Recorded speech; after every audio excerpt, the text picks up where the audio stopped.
Good evening, everyone. Good evening, Ken. Good to see you. Good evening, Dr. Ricks, and Dave was able to make it. We appreciate that, Dave. So tonight's episode, like I said, welcome. Glad everyone could join us on the Sabbath here at our end, anyway, at least in this country and in this time zone. So I see the viewers are chiming in right now. I appreciate that. So this episode is episode 256. Did Christ did not come to start a new religion? So Dr. Ricks has his usual fare of jokes. So if you would start us out, that would be wonderful. Okay. Just a few quick groaners. What do racehorses eat? What do racehorses eat? Fast food.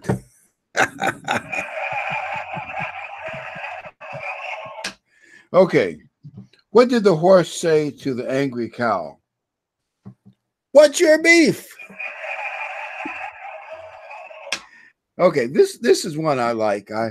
If it offends anybody, you can write Ken. You can email Ken. The blind cowboy. An old blind cowboy wanders into a biker bar by mistake. And he finds his way to a bar stool and he asks for Jack Daniels. After sitting down for a while, he yells to the bartender, "Hey, you want to hear a blonde joke?" The bartender immediately falls totally silent.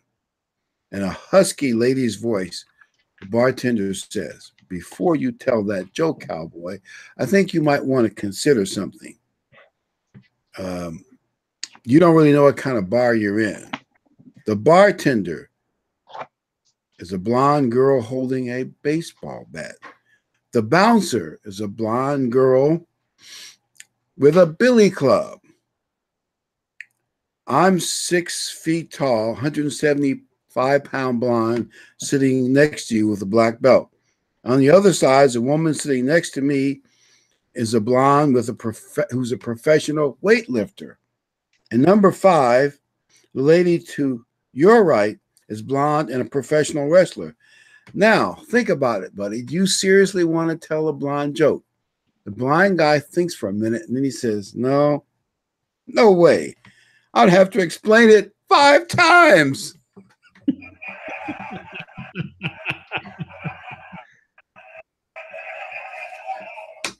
I always like that joke. I know I should. Oh, this is another one that's kind of unique. A man walks up to this farmhouse in the country. He sees a pig with a wooden leg. So he asks the farmer, "How did this pig get the wooden leg?" He says, "Well, this is an exceptional pig. Our house caught fire. The pig jumped in the house a couple months ago and dragged my son out by a collar to safety." Wow. So that's how he got his wooden leg. No. About a month ago, I almost drowned. The pig jumped in the icy water and saved me. That's how he got his wooden leg. No. Just a couple weeks ago, my wife's car slid off the road into the creek. The pig jumped in the water, climbed the window, and dragged my wife to safety. So that's how he got his wooden leg. No, sir. Well, how did he get his wooden leg? Well, he's such a wonderful, remarkable pig. He's so terrific. We didn't want to eat him all at once.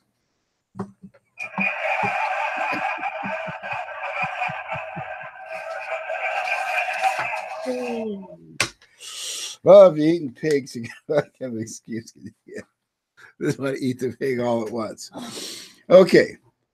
By the way, doing some reading, the concept was presented. Did Christ come to start a new religion?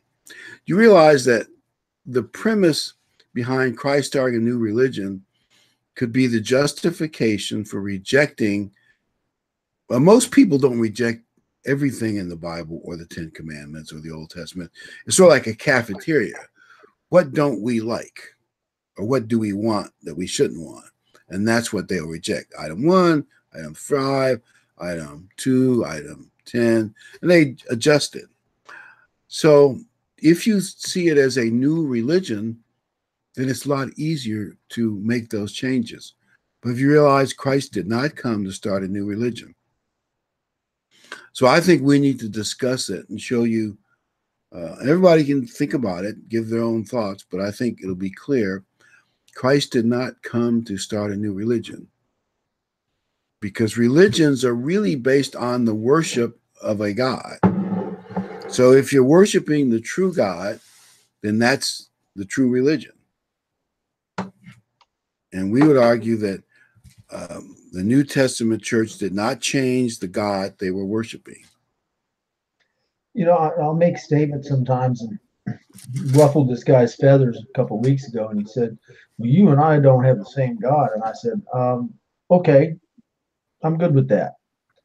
And he said, my God doesn't have borders. And I said, well, the God in the Bible has borders. And he just stood there for a little bit, and he said, well, I haven't read the Bible. I need to read it. And I said, yeah, you do. I said, because the God in the Bible establishes lands and borders and kings and thrones and municipalities and everything. And there's a reason for that. And of course, he wants open borders, mostly just with Mexico, because he's a Mexican guy. But first he goes, well, we don't pray to the same God. And I said, you know what? I'm good with that, because I pray to the God that speaks to me through this book. Well, he's never read it, so he couldn't argue it. Mm-hmm. Christ, people come with baby Jesus, and they don't know who Christ was. You know, I made a statement to a guy, I have a respectful or healthy fear of Christ. And he says, you should never be afraid of Jesus. He loves you. I said, well, he killed everybody once. He flooded the world. Oh, no, that was God. Then you're praying to somebody who you say ain't God. You know? So on, man. Yeah, where's the balance here? And most people have a theology or a dogma based on family tradition or what they're being told at the church that the family's always gone to, without doing any of their own study and their own research. Yeah, that's so true. You know, I was thinking about what you said about borders. One of the crimes in the Old Testament, but it would still be applicable, they had property marking stones. You know, we might call them border markers for land, for farmland. Well, moving those was a crime, and it should be. Like if you took 20 feet off the length of somebody's farm and 30 feet off the width, you change, you know, his product capacity and add to your farm significantly. Right, and I believe it was punishable by death. Yeah, it was a major crime. God wanted that land to stay in the families. With all the details, but pretty much to remain in that family forever. Well, if God blesses you with a property or whatever it is, and somebody comes and steals that from you, they're stealing from God, because God gave that to you as a blessing. And that's how God wanted it to be. So for you to take that, you've directly attacked God. And I do understand, I guess I understand the Mexican perspective, but if you looked at the Louisiana Purchase and some of the other pioneer things, Lewis and Clark, basically the Southwest was a competition between the United States of America and Mexico, and maybe a few other countries might have gotten a little edge of it here and there. And well, Texas, of course, is part of all of that. But because the borders were not well drawn, they weren't that lined out. Obviously, America won the competition and got to set the borders that we now have. Well, you know, changing things is really not appropriate. No, and you know what? What are they going to do if they get it back? Destroy it. They've ruined their country's a mess. They just ruined some more land is all. I mean, they wouldn't make their country any better if they gained more land. They would just still be as corrupt and as, you know, and have all the same problems they have in the property they have now. They just have more property to be corrupted. I don't understand.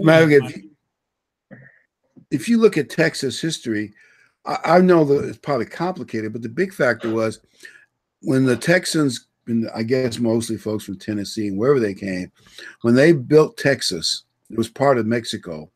They really developed it well. I mean, you know, built all those ranches, farms, whatever.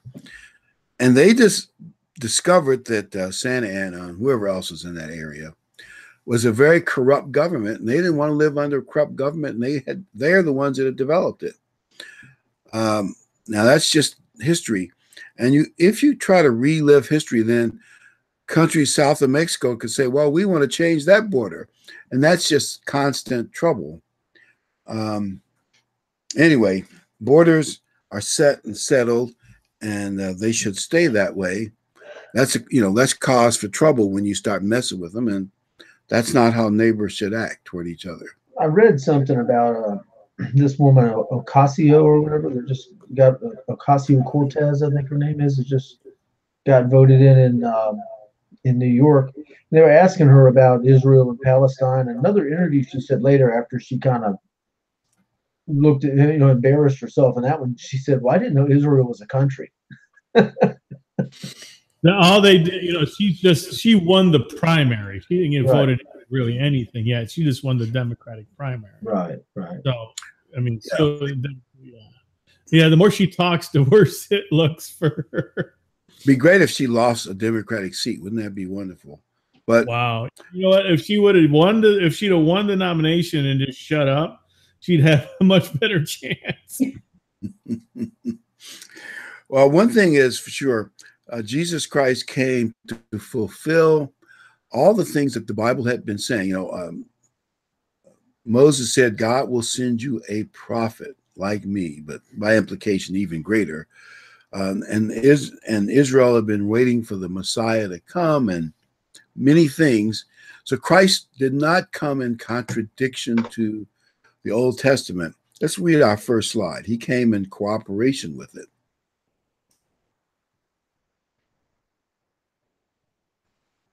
All right, Isaiah 7:14. Therefore, the Lord himself will give you a sign.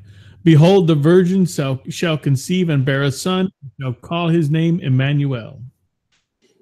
God is with us. That's what it means.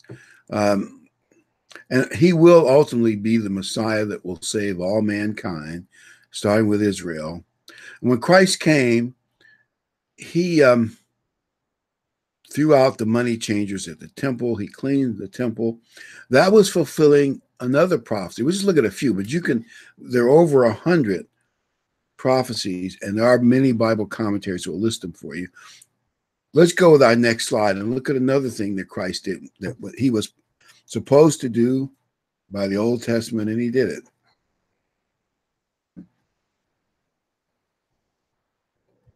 All right, Psalm 69:7. Because for your sake I have borne reproach. Shame has covered my face.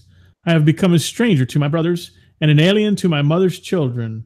Because zeal for your house has eaten me up, and the reproaches of those who reproach you have fallen on me. When Christ went in there and the zeal for God's house, he saw they had turned the temple into a, as he said, den of thieves.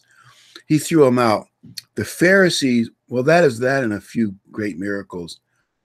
They were determined to kill him after that, because the common person would have said that corruption should have been cleaned out before now. The leaders had to be part of it. They had to be getting their cut. Everybody could see it. Christ embarrassed them.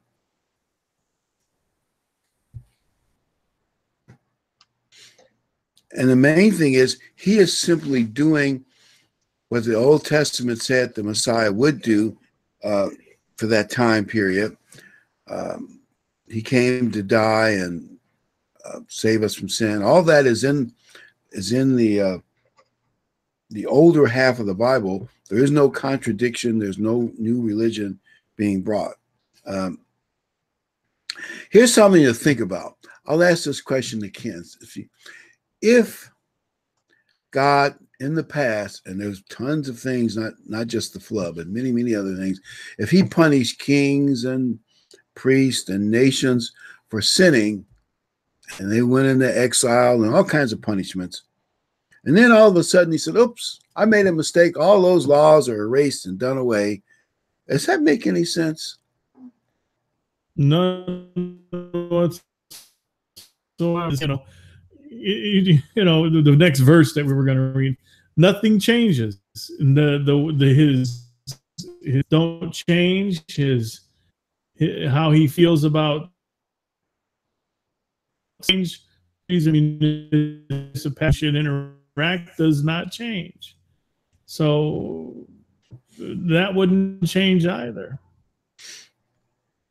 Because it'd be awful if God, oh, I did all that stuff and I didn't really need to do it. And, what that would make God look pretty. The premise of that is kind of outrageous. The Father did all those bad things to people. Now he realized he should have just let them get away with it because nothing really matters. There is no right and wrong. Well, that's kind of silly. So the things in the Old Testament are correct for a wholesome life. God does not make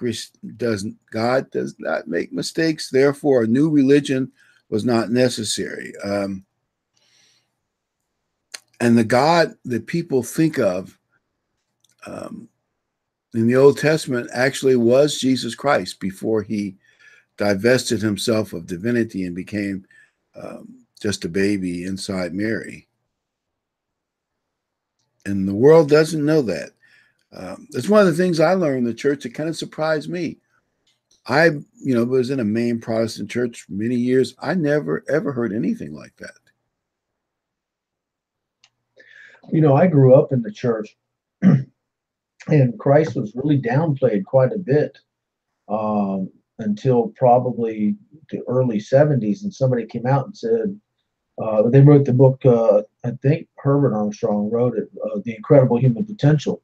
And when I read that, that's when I said to me, Christ was God, the Son of God. Before that, my parents had taught me that he was a chosen rabbi and he was God's son, but they didn't put it into perspective that he was God. And until I was in my 20s, I did not know that.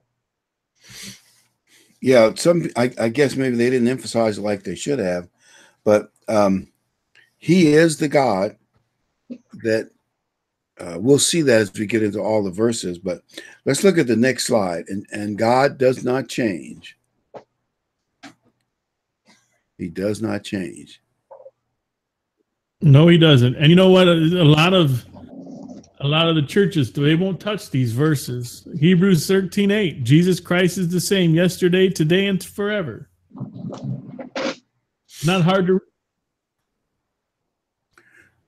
to figure that out. It's pretty simple. See, a lot of people take the premise that the church is a Gentile thing and the Old Testament is only for Jews. One is they don't realize that there's more tribes in the Old Testament than just the house of, but they get that all up. But that's not true. This is a verse when I was just coming into church that really impressed me. Romans 11:17. When you read this verse and think about it, it really puts things in perspective. Romans 11:17. And you'll see what I mean when you see that how Gentiles were grafted in.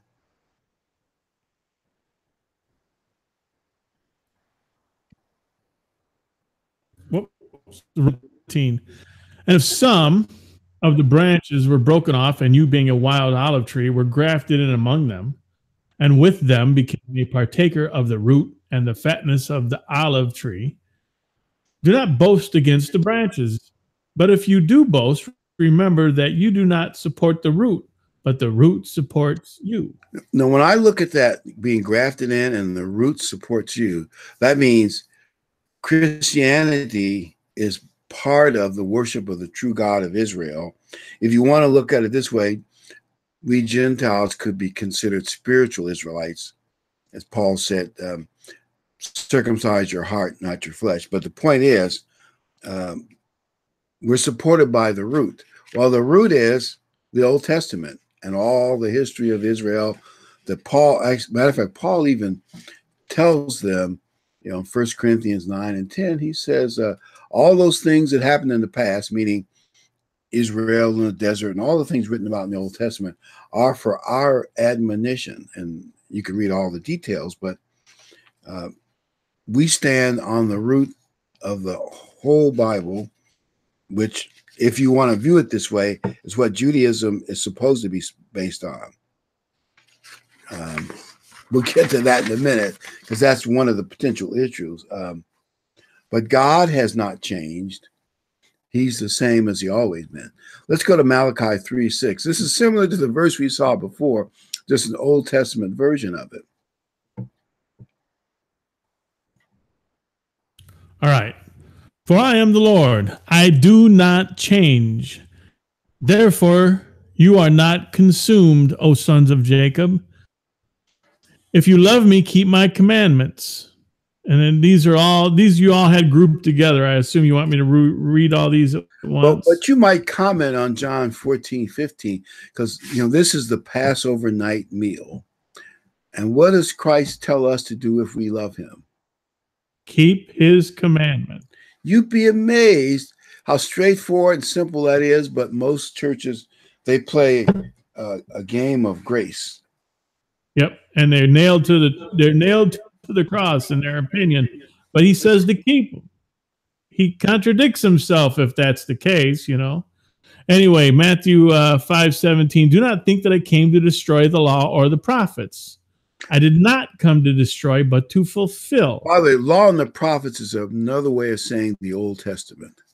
Exactly. For assuredly I say to you, till heaven and earth pass away, not one jot or one tittle will by no means pass from the law till all is fulfilled. Whoever therefore breaks one of the least of these commandments and teaches men so shall be called least in the kingdom of heaven. But whoever does and teaches them, he shall be called great in the kingdom of heaven. And this group of scriptures pretty much destroys all the once saved, always saved, and everything's nailed to the cross and all that. That group of scriptures is a great group that just shows you that all that stuff that most of the Sunday keeping world teaches is no good. Also, and they won't touch these. They won't touch these scriptures. Also, where it says, I came to fulfill. People will say that means it's all done away, he fulfilled it. No, if you read Isaiah and you read writings of Moses, I think in Deuteronomy, I know it's in Deuteronomy, the writings from King David, they said that Christ was going to be coming. They explained who he was, and that's what he was fulfilling. Those were the prophet's statements of his coming. And then he did do that. He fulfilled that prophecy by coming. That's what that means. He didn't fulfill it. That means it's done away with. It's two different things. That's like fulfilling my marriage ceremony, and now our marriage is done away with because we did the ceremony, but now it means my marriage is done. That doesn't make any sense. That's a good example. I hadn't thought of that. That's a good example. I'm kind of wise like that sometimes.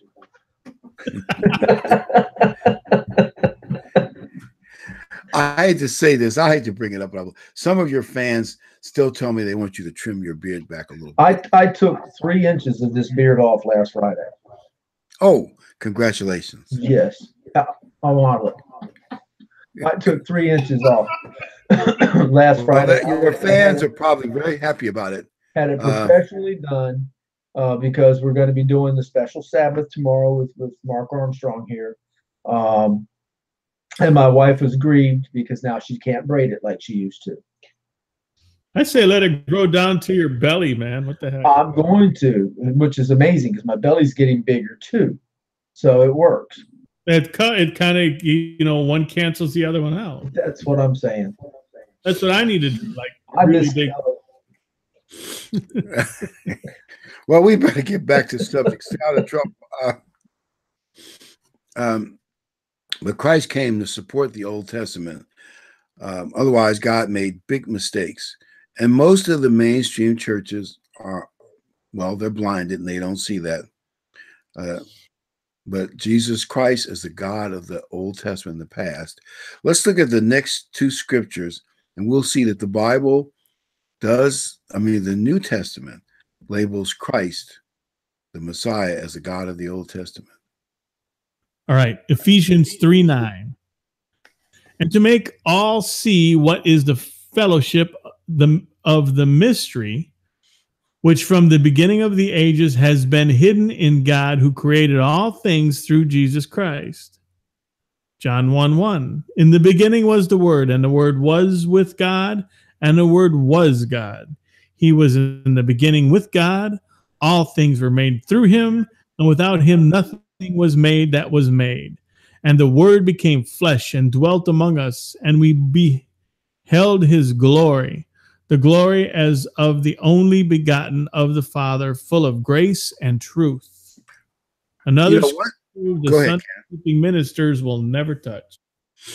One way to look at the term word, if you might look at it as the executor, because sometimes you have a family or business, you might have an executor, and things go through him, or spokesperson, executor. If you look at it that way, Christ is the executor of the God family, God the Father, God the Son. Everything goes through him, or however you want to word it, a spokesperson, executor.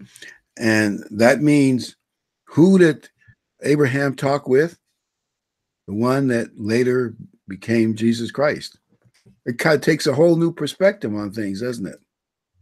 I was listening to a rabbi the other day, and he said, I was raised Jewish, and he's got the curly Q's. I mean, he's the whole thing. And he said, I was raised Jewish, and I read the writings of our apostles and of our wise men. And one day I said, well, wait a minute. The New Testament was written by Jewish people. Let me read that. He says, why can I not be Jewish and believe that Jesus Christ was the Son of God? He said, I was born and raised in Israel, and I'm a Jewish man, and I am a rabbi. And I read the writings of other apostles, more wise men and prophets, and I'm thoroughly convinced that Jesus Christ is the God of the Old Testament. A lot of other Jewish people get very upset with that. I read this recently. There's a movement in Israel and also among American Jews, Messianic Hebrews. That's what they call the movement, Messianic Hebrewism, or Messianic Judaism. These are Jews. Now, I know there's some non-Jews who play that game too, but I mean real Jews who have changed their mind. According to one famous Jewish writer, he says quite a few Jews have read the New Testament, and I was surprised he was familiar with it. He's the one that said that, did you know Christ was very, very popular with Jewish people? And I never thought about it until he said it. Then when you go back and you read the four Gospels, the crowds were so big, Christ had to hide from them. And when John refers to the Jews, he's referring to the Jewish leadership or the religious leadership that hated Christ. But the average Jewish person loved him. Anyway, the point I'm making is there apparently are a number, at least in the thousands, of Jews that are accepting the Messiah and the New Testament. And the reason that's significant, if the 144,000 is accurate, at a minimum, because Judaism is made up of Judah, Dan, and Levi. That means you have to get 36,000 Jews to convert to, I guess we call it Christianity. And, you don't see that in Christian churches, that many Jewish people. And maybe it is starting to happen in Israel. And I think the Messianic Jewish movement is something to keep our eye on. I know the regular Jews don't like that, but so what? There's a lot of, I know a lot of people who go to Messianic Jewish churches or Messianic Jewish temples or whatever. And when I talk with them, they have a lot of the truth.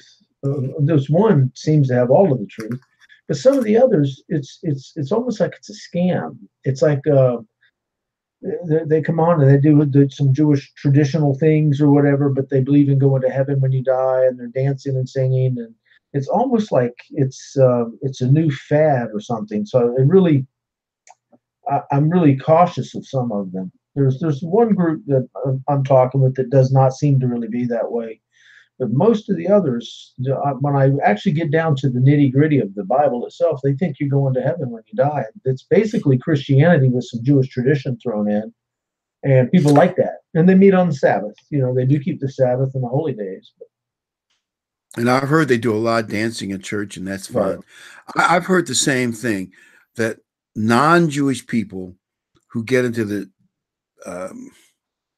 Messianic Jewish movement, and it's flaky. I mean, I've heard that from other people too, and they pretend like they're rabbis when they're not really, and they're not really Jewish. I mean, people, I guess, I'm not judging them. That's between them and God. But I do think there are some real Jews who really are accepting the Messiah that came in the first century. There are, and that is a significant change.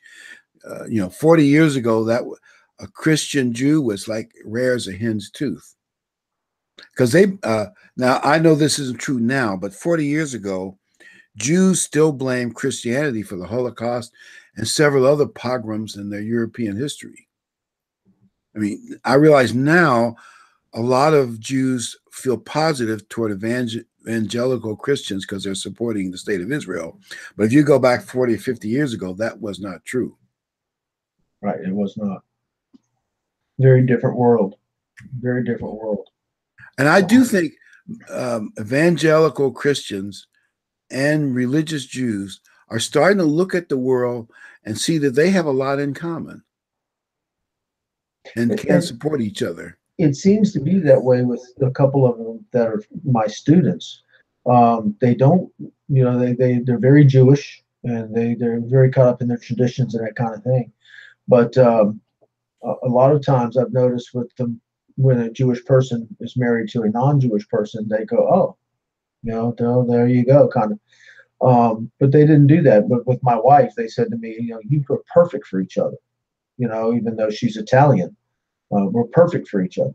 And so I told you that, but she doesn't want to hear it. But and then they do the whole calling their pastors rabbi, and they're using all the Jewish or Hebrew names for things as opposed to Sabbath. They'll say Shabbat, and their pastor is rabbi, and they like those things, and they'll wear a kippah to church and their prayer shawl. And I even had one lady I told her, I said, well, I'm a minister in our church. And so she said, you're a rabbi. And I said, well, we don't use that term. And she insisted, so that's why I grew the beard. Yeah. I grew it because my wife wanted me to. Well, it's interesting. Blaming that on her. I just think it's a movement worth noting that Judaism doesn't fear Christianity as much as they used to. No, they're looking at Jews are accepting. Go ahead, Ken. There's a real popular minister on TV. I forget his name, but he talks about the Jewish Jesus, or I don't know what he says, but he's he wears some robes, and he's always on Sunday morning or something. I flash by on the channel. Sometimes I see him, but he's on there a lot, but he does still get things wrong. Mm-hmm. I see him many times get things wrong. Well, there's another guy that I really like him politically, his political views, and he's a very, very popular guy. And he's a Jewish rabbi, but he's believes in Jesus Christ and all of this, and he goes out and he talks about Christ with great knowledge and detail. At the same time, he says things like he believes in the rapture as well. So, yeah. But in time, I think we're all going to kind of coalesce. I really do. One thing is, well, I say there's a lot of false doctrine out there, so people have to be careful. I still think it's a good thing that Christians and Jews are more positive toward each other. And I think that's good for Israel. We'll see what happens. One thing, we'll go to our next slide, and we'll see that when the Apostle Paul was spreading the gospel on his missionary journeys, he did not treat Christianity as a new religion. You could tell it came out of the base of Judaism and the Bible. Old Testament. Right, Acts 17:10. Then the brethren immediately sent Paul and Silas away by night to Berea. When they arrived, they went into the synagogue of the Jews. These were more fair-minded than those in Thessalonica, in that they received the word with all readiness and searched the scriptures daily to find out whether these things were so. And if you read the rest of the context of that, you'll see that Paul compliments the people in the Berea synagogue. A lot more got converted, and they were a good, peaceful group. Well, until outsiders came along and started trouble, but they were a good group. And Paul preached the gospel of Jesus Christ through the Old Testament, because that's the only scripture that was canonized that they could have been looking up things on. I think it's interesting that says that they searched the scriptures after they were told to make sure it was so, and that anybody who gets into the church does the exact same thing. I want to go back to something said earlier. I tell people that Judaism actually is a modern form of Christianity.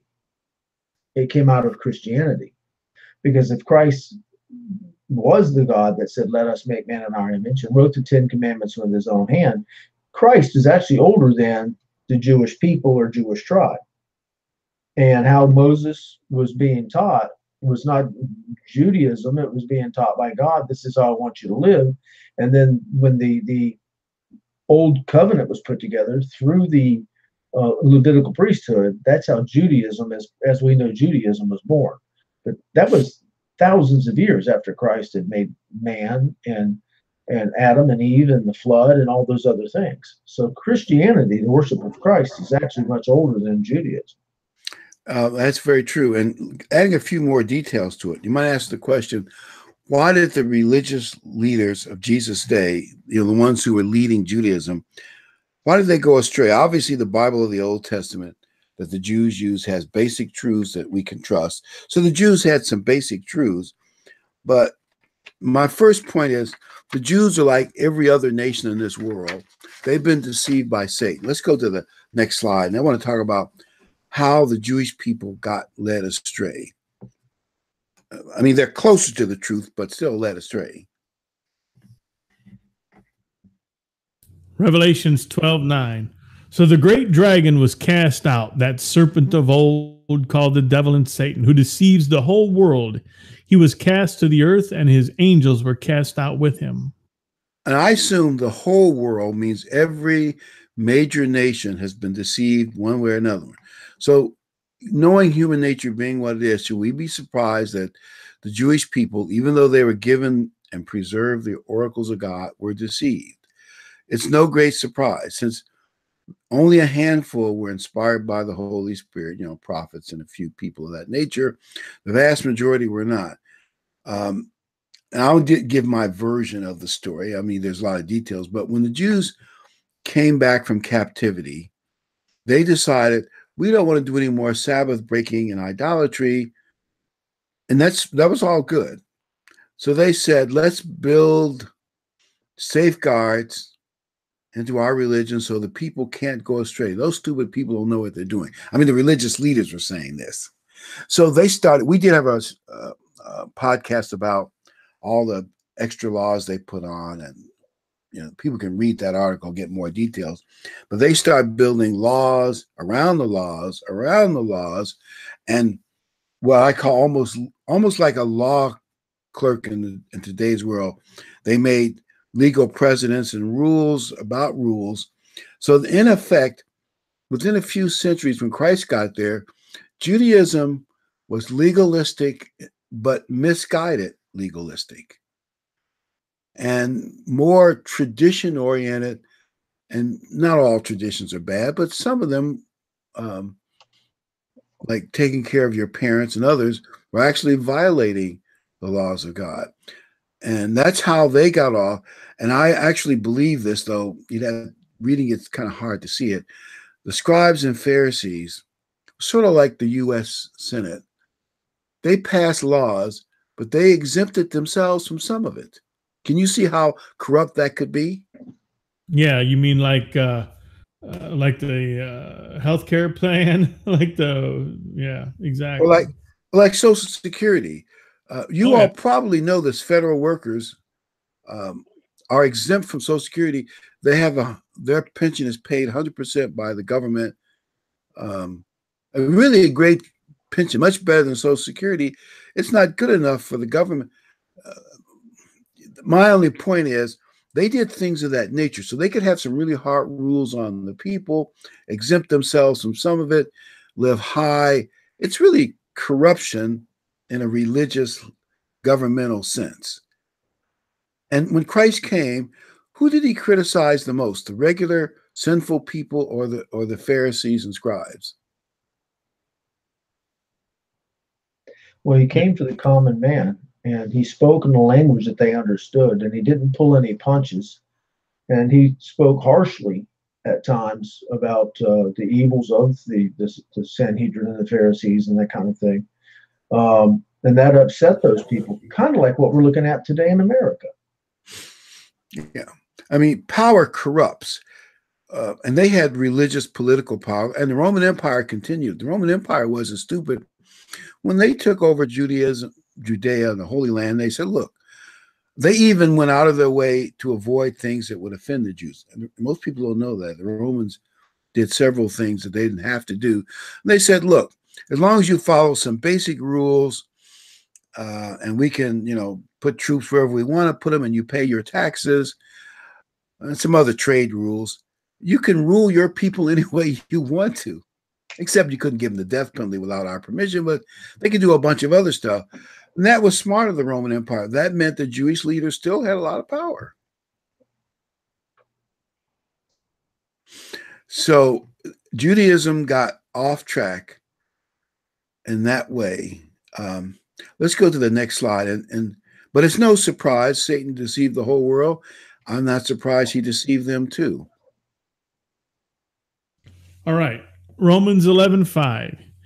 Even so then, at this present time, there is a remnant according to the election of grace.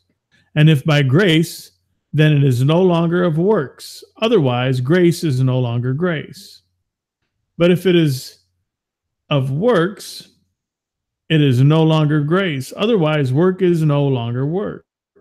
What then? Israel has not obtained what it seeks, but the elect have obtained it. And the rest were blinded, just as it is written. God has given them a spirit of stupor, eyes that they should not see, and ears that they should not hear to this very day. And probably in all fairness to them, when they started all those, laws and traditions, they probably meant well. Human beings can mean well, but it doesn't mean it's what God wants, And Christ knew when he wrote the first covenant, the first contract, he knew that he was going to have to come back because he knew it was in the hands of men. And he was going to have to come back and destroy that and start a new covenant, a second covenant in his blood with new promises. Because he knew when he put that together, he was dealing with people who had been enslaved for 430 years. And they only understood the physical things. And so he knew that the day was going to come, that he was going to have to come back and be crucified and to pay the price for all of us when he made that first one. And so he allowed them to become harsh, because the only thing that people understood at that point was harshness. It's all they'd ever seen for 430 years. And then when he came back, 1,000 years later, whatever it was time for a new covenant, new promises. And he fulfilled the promises and the prophecies by Moses and Isaiah and the others. David. And by the way, people say, well, does a new covenant change everything? It only changes it to this extent. The laws are put in our heart, over here, and in our brain. They're not done away. If anything, and we'll look at this more at probably a later podcast, the spiritual obedience to the law is even a higher level than the physical obedience. So he lifted people to a higher level. Let's look at the next slide. This one, John 4:22, is a very interesting slide that really lets you know that Christ did not come to bring a new religion. All right. You worship what you do not know. We know what we worship, for salvation is of the Jews. Now, when you hear that word, salvation is of the Jews, he's just saying in Judaism and in the Old Testament is the truth of God. Now, whether the Jewish people are applying it as well as they should may be another issue, but those who are, with the inspiration of Christ, that is the true religion, but it's not a new religion. But I just wanted to make that point, because when I first read that salvation is of the Jews, How many Protestants have really read that verse and thought about it? Not many. Not many at all. But let's go. Verse 23. But the hour is coming, and now is, when the true worshipers will worship the Father in spirit and truth, for the Father is seeking such to worship him. Acts 13:26. Men and the brethren, sons of the family of Abraham, and those among you who fear God, to you the word of this salvation has been sent. For those who dwell in Jerusalem and their rulers, because they did not know him, nor even the voices of the prophets, which are read every Sabbath, have fulfilled them in condemning him. By the way, that expression, sons of Abraham and those that fear God, it means what we call the sons of Israel or the Jewish people, and those proselytes to Judaism who are called God-fearers.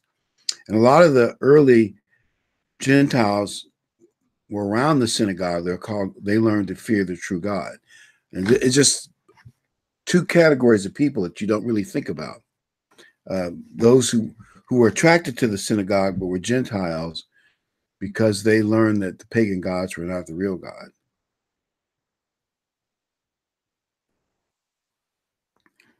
And I think a lot of Gentiles could see, as I guess, if you really start discussing it logically, those gods made of stone and wood and all that superstitious stuff, it's kind of silly, isn't it? If somebody really starts explaining to you.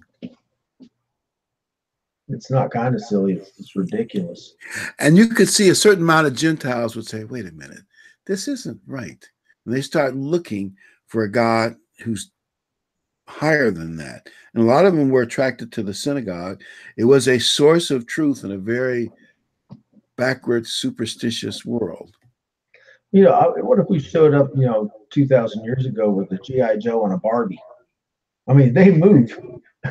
They would have been, oh man, your God moves. And that's the other thing. My God is God. They have multiple gods. They have a God of the stars, and a God of water, and a God of air, and a God of lightning, and a God of Mars, and a God of. We just have God. They have to have 40 gods to do, 1/10 of what our God actually does. And that's a great deal of very little faith. And if you, at least we know a lot about the Greek pantheon of gods because a lot of Greek literature exists. But I assume the other pagans were similar. Those gods were like a soap opera. The gods were not all that godly. Oh yeah, they had all the human frailties and everything, and were lying, stealing, cheating, and adulterers and everything. They were worse than the humans. I mean, it really, if you these gods in their own image, so they would feel better about themselves or something. I guess. Yeah, the gods were made in their image. I mean, these Greek gods were bad. I mean, Hercules and anyway, but you know some of those stories that we've read, and or like the one who always wanted to look at himself in the mirror, anyway, it's all interesting. What's his name? They're like a romantic triangle and stuff. Oh yeah, it's was the result of some goddess and some human or some back. It was crazy. I mean, it was worse than as the toilet flushes or whatever. It was terrible. So I mean, their gods were bad, and so you could see where a Gentile could say, "Wait a minute," and the Jewish people could show them it's all written down, and in a world where you wouldn't have a lot of written documents around, the synagogue would really stand out as a haven of truth. And Paul always started, let's go to Acts 15:19. I think that's the next slide. Paul always started, where possible, his evangelism in a synagogue throughout the Roman Empire. All right, Acts 15:19. Therefore, I judge that we should not trouble those from among the Gentiles who are turning to God, but that we write to them to abstain from things polluted by idols, from sexual immorality, from things strangled and from blood. For Moses has had throughout many generations those who preach him in every city, being read in the synagogues every Sabbath. Notice I emphasize the word read every Sabbath. What they were saying, and this is that whole thing about circumcision, and they had that big argument over circumcision. Can you imagine them changing the Sabbath and saying nothing about it? Of course not. What they were saying is, you Gentiles, if you're going to be eating and socializing with us, good, righteous Jews, you are going to offend them if you bring bloody meat and blood pudding and bring sex and idols into the synagogue and all that sort of thing. You have to give that up, and you'll learn all the many other things you need to learn every Sabbath in the synagogue. Doesn't that make sense? That the truth of God was associated with the synagogue, and the only Bible that the synagogues had was the Old Testament that had been canonized. The scrolls have been distributed throughout the Roman Empire. I think the Jews would set up a synagogue if they could get at least 10 families in one city, and then they would. And those scrolls were expensive, but over time they would get a good collection of scrolls, and they could read the Bible on a regular basis. And that's where the Gentiles would learn the truth. It was not a new religion. It was the proper application of the worship of the true God.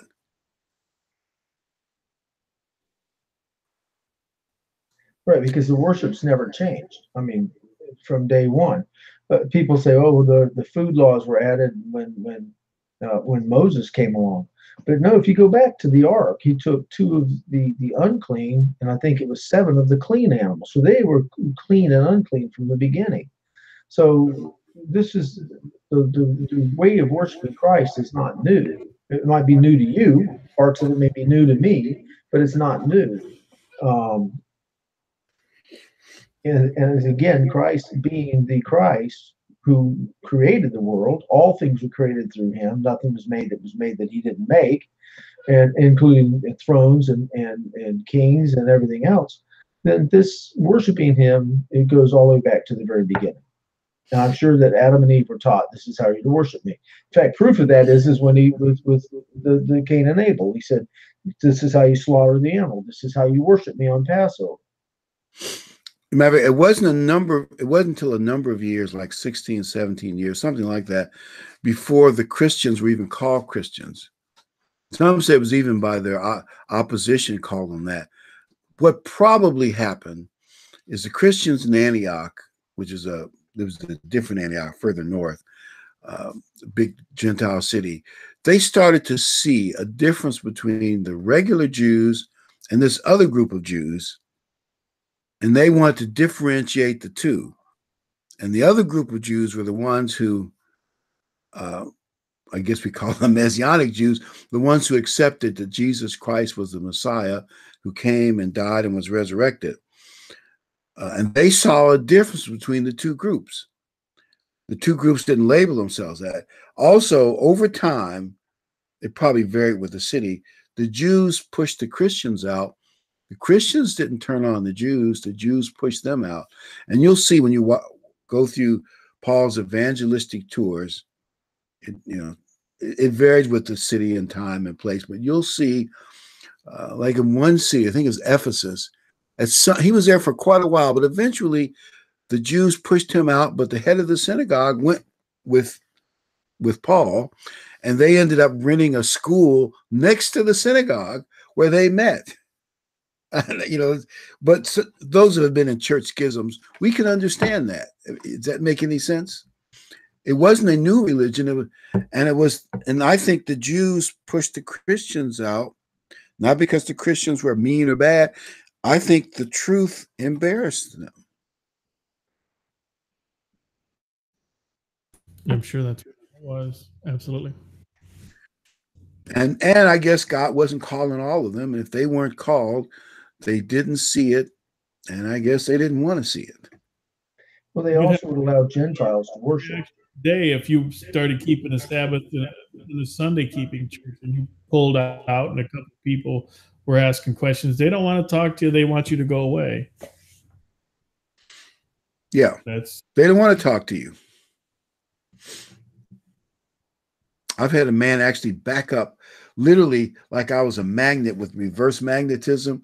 And as I spoke the truth, he kept backing up. Anyway, it was kind of dramatic to actually see it. And I guess I need to learn how to be more tactful. I had a kid that was talking religion with me and got very frustrated with me, and off he went. And I looked up in my parking lot a week or so ago, and he was out in the parking lot. He yelled and waved hi to me, and I waved hi back, and he yelled, "You still don't believe in heaven?" I said, "I absolutely believe in heaven, and I believe that you ain't going there." They had to be blow to the guy. Well, that's been the discussion. I said, and I ain't going there either. I said, let's sit down and read it. I don't want to read it. I'm going. Okay, show me how to do that. And Ken, you're right too. I think the Gentiles are also part of the problem with many of the Jews. I won't say all of them, but a good deal of them. Christ was opening up, as Paul said, the truth to Gentiles. And to many Jews, it was their God, and they weren't going to share him with the Gentiles. While we might look at that and say, that's a strange thing. But in the ancient world, and even some modern places, people are very possessive of their religion. They don't want any outsiders in there. Yeah. And some was just outright ethnic bias, because that exists, right? What can you say?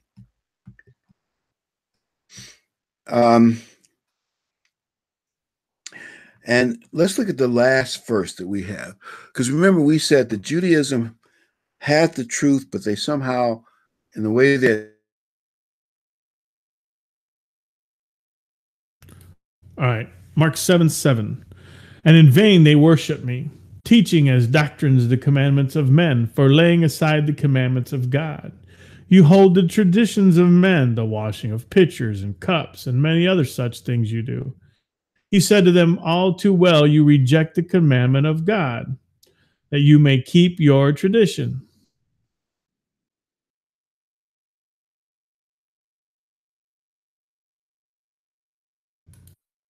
I think he froze up. It's he may have. The last passage is very telling, and I've quoted that to people, and they'll just say, "I don't want to hear it because my traditions outweigh the writings of the prophets."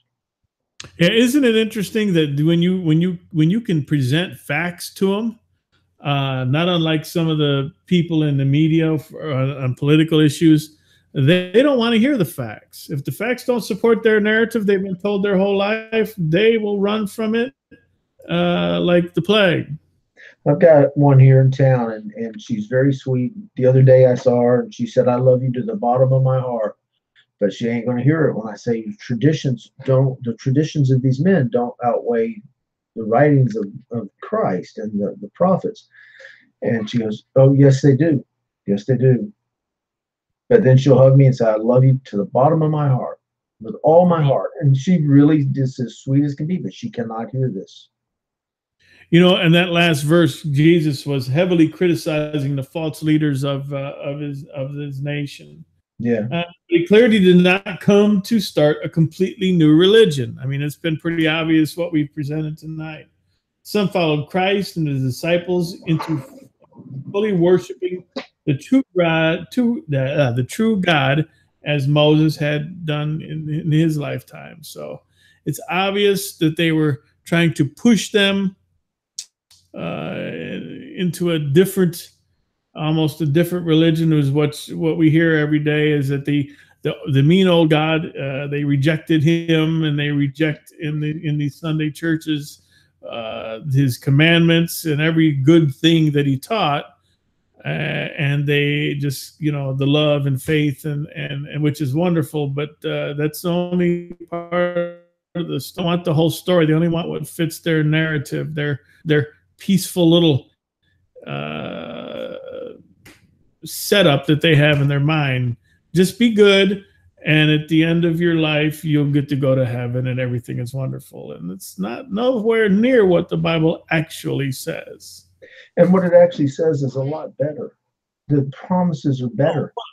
Those are man-made ideas coming from Greek mythology and Roman mythology.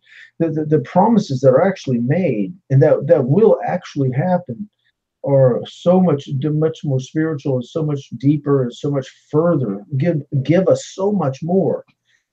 Imagine that you're going to sit at the table next to Jesus Christ and the angels are going to serve us. You know, their religion doesn't do that. You float around on a cloud or something. You know. Yeah, and what they've perceived as their religion, and the fact that what they're in the makeup of their religion, they almost see themselves and the children of God as pets at the end. If you really break it down, yeah, it's their perception. We float around on clouds, and we're entertainment. But there's a lot of work to do. I mean, there's a whole universe loaded with planets and solar systems and star clusters and every kind of space anomaly and black holes that you can imagine. And we may be playing a part in developing. And why is he still developing more and more planets and more atmospheres and more places? Why is he still building this for nothing? Right, just so we can go to a place away from all this and sit there. Watch it float around makes no sense. Yeah, I heard people say, I'm going to sit at his feet and look at him. Okay. That's what my dog does when it needs to go out. Exactly. You know? The verse says we will be brothers and sisters. And if brothers and sisters, heirs, I'm trying to paraphrase, heirs and joint heirs. That means we get part of the plan. We're part of the plan of God. We're not part of the pets of God. Right. And that's what the world doesn't understand. Most of the world, no matter who they are, that's where they come to. That we're floating up to heaven and wafting around and doing what I don't know. But it looks like Dr. Ricks is getting back in, and that will be wonderful so he can summarize everything. Yeah, I'm not sure what happened. We got a freeze of some sort. Did the freeze occur on my end, your end, or? It was at your end because me and Dave are still here and we're still interacting. Okay, so. Okay. Sorry about that. We ended that verse and kind of summarized how Jesus heavily criticized the leaders, the false leaders of the nation. But if you would keep going with us and then summarize the whole of this. And well, I was going to say, what we'll try to do next week, we'll ask this question. When Christ came, did he raise the bar or lower the bar? Now, I realize he gave grace to forgive your past sins and give you the help you need to get through. But that being said, did he raise the bar, high standards or lower standards, more obedience or less obedience? And most people would, they have their ideas from what they think. But I believe when we actually look at the Bible, well, I won't answer the question. Tune in next week and find out, did he raise the bar or did he lower the bar? There you go. There you go.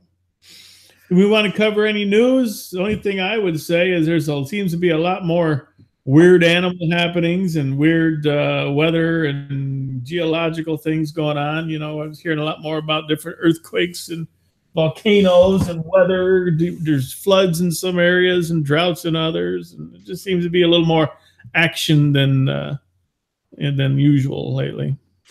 I don't know if this is significant.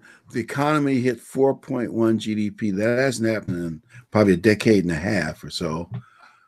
The media is not covering that story, but I believe American economy is the envy of the world. That's probably true at the moment. Now, that is a significant thing, and it's not being covered by the media. But I don't know prophetically. There are two ways you could look at that. You could look at it, America's getting a rebirth because God isn't ready for Europe to take over just yet. America still needs to keep the world stable. And or it could also mean the prosperity is going to spoil us terrible. Right, right. You know, giving in marriage and all that, you know, how things are just going to keep rolling on no matter how bad things get. Could be a whole setup for somehow this could all be a setup for how the beast gets into power. So we'll see. It's going to be interesting to watch how we know how it ends, but we don't know how it all necessarily plays out from in smaller terms. But it's going to be very interesting to watch. That's for sure. We need to continue to watch and keep our eyes open and ears open to what's going on around us. So. And while I don't expect the church to do anything great or anything like that, but it may mean we have time and the resources to publish the gospel, preach the gospel, and we should do whatever God allows us to do. I want to thank all of you who help us and thank all of you for listening and watching. All right. Well, again, it's like he said, we appreciate all of our people who tune in and watch every week, whether it's live or whether it's later on YouTube. We still appreciate you coming in. That's why we do this. And I just want to say, Richard at down Southern Ohio, we're glad he gets a couple of stints put in, and he's doing fine. So, and I see Dave has something he wants to say. Just get everybody to pray that we have a good turnout tomorrow for the campaign we're doing in Tampa. Sounds good. Can you remind them the hotel they're going to be at in Tampa? Let me think for a minute. Was it the Hilton Hotel? Hilton Garden in Temple Terrace, Florida, at 12 noon. There you go. Yes, say hello. Dan? Say hello to Mark. I will. Yep. Say hello to Mark. All right. God bless you all. Yep. And thank you, guys, gentlemen. And we will see you all again here next week. And enjoy the rest of your Sabbath, no matter where you're at. And good night, everyone. Good night.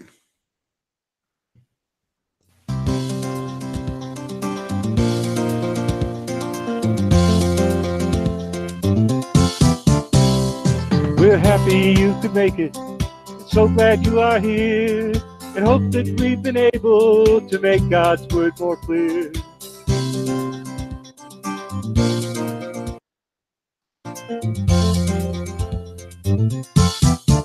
Until next time, may God be with you in everything you try. But for now, till next week, we have to say goodbye.